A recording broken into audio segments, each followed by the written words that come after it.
Have you ever found yourself staring at a screen? It's midnight. You look at your unfinished to-do list, and you tell yourself you are useless. You think, if I just had more discipline, I would be done by now. What is wrong with me? And you give it a name, laziness. But stop for a second and listen to me. If it was just normal fatigue, rest would fix it.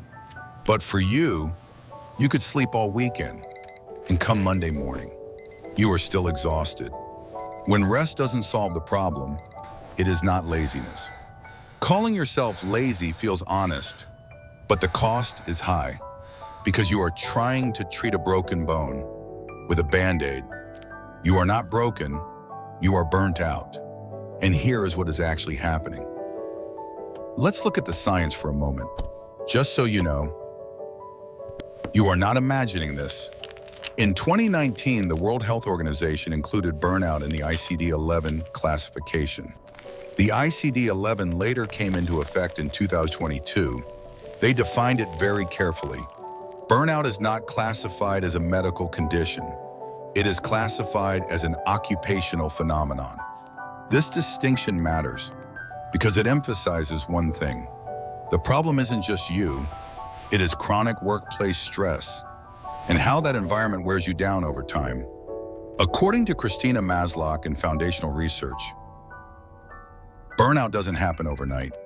It usually shows up in 3 specific signs. Let's see how many you have. Sign number 1, exhaustion. Not just tired after a long day, but I can't face this tired. Monday morning, the alarm rings. You feel a physical weight on your chest. You aren't just physically tired, you are tired on the inside. Sign number 2, cynicism and detachment. When pressure lasts too long, you start to turn cold to protect yourself. You get irritable, you check out, and you start asking yourself, what is the point of all this? Sign number 3, reduced efficacy. You work more, you stay up later, you try harder, but the results get worse. You start doubting your own ability. It's like running on a hamster wheel. You are running fast, but you aren't going anywhere. To visualize it, think of it this way. Stress is usually about too much work, too much pressure, too many expectations. Burnout is about not enough energy, not enough emotion, not enough hope. If you feel that emptiness, then more discipline is not the cure, because you cannot pour water into a cup that has a hole in the bottom. So the question is, if we know we are exhausted, why don't we just stop? Why is putting the phone down on the weekend so hard? The answer lies in a brutal psychological mechanism. I call it the anxiety loop. Imagine it's Sunday night, your phone buzzes, an email, or a message from work. Immediately, your body triggers a stress response. Heart beats faster, stomach tightens, head feels tight.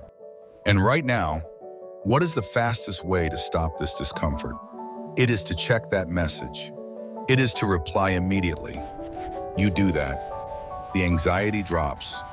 You feel lighter. But that moment of relief teaches your brain a wrong lesson. To be safe, I must always be connected. Gradually, you can no longer detach from work, not because you are addicted to work, but because every time you try to rest, guilt kicks in. You feel lazy. You feel like you are falling behind. You feel like you are burdening others. Rest, instead of helping you recover, becomes a new source of stress. And this is the scary part. The modern work system exploits this perfectly. It sells us a belief. The more hours you work, the better the results. But before we talk about that, I want you to see this loop clearly. I will draw it out very simply. After hours notification. Stress response. Tension. Check. Reply immediately. Short-term relief. Brain learns safety equals connection. Cannot detach from work. Poor sleep and recovery. Poor focus. Mistakes happen. Self-blame. I am lazy. Push harder. Work more. And then, even more notifications. You see, this isn't about a lack of discipline. This is a loop that gets reinforced every single day. And once you are pulled into that loop, you easily believe one more thing. Something that sounds true, but is slowly killing you. The law of diminishing returns. In the beginning, you put in more time, results go up, but humans are not machines. We have biological limits. After a certain threshold, more hours do not equal more results. The harder you grind, the more mistakes you make, the less focused you are, and the more you have to fix. You might work 12 hours, but your actual output is only worth a few hours of focused work. Hustle culture tells you, just push a little harder. But in a state of burnout, pushing harder only digs your hole deeper. We often think burnout has only one cause, doing too much. And the solution is, do less. But the reality is more complex, because there are people who work fewer hours, and they are still exhausted. In that case, the problem isn't just the workload. The problem lies in the mismatch. Foundational research on burnout by Christina Masloch and Michael Leiter describes 6 common mismatches. Let's see how many apply to you. Number 1, workload. Number 2, control. Do you get to decide how you work, or are you micromanaged every step of the way? Number 3, reward. You put in the effort, but no one sees it. Or worse, someone else gets the credit for your work. Number 4, community. Do you feel safe with your colleagues, or is the environment full of toxic competition? Number 5, fairness. Are the rules applied equally to everyone? And number 6, values. Does the job force you to do things that go against who you really are? If you are trying to cure burnout by sleeping more or doing yoga, but you keep going back to an environment that violates these factors, then you are trying to plant a tree in the middle of a desert.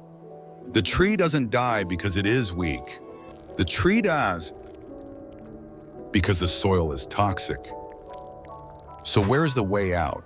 How do you stop digging that hole? The first step is not downloading another app. It is not forcing yourself to be more disciplined. The first step is to stop treating yourself like a machine. Many productivity gurus look at you like a piece of buggy software. Optimize your schedule.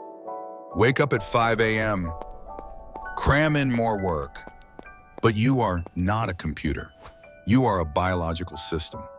And biological systems need cycles. Activity requires recovery. You are still managing time, but you forgot the more important variable: energy. Imagine you are a phone. Battery is at 5%. It doesn't matter how many fancy apps you install, the machine will lag. It will crash. You are the same. You don't need more time. You need to recharge. And here is the biggest trap. You think rest is a reward you get after you finish everything, but the work never finishes. This game has no finish line. So if you wait to finish to rest, you will never rest. You don't need more discipline. You need a new operating system, a system that puts energy above time. But I also need to be real with you. Burnout can look like, or go hand in hand with, anxiety and depression. This is not a diagnosis label for you to apply to yourself. It is a lens to look at chronic work stress. And this is what I want you to remember. Productivity used to be a tool, but many people have turned it into an identity. When your identity depends on your output, then rest will always feel like guilt. Let's change that in episode 2.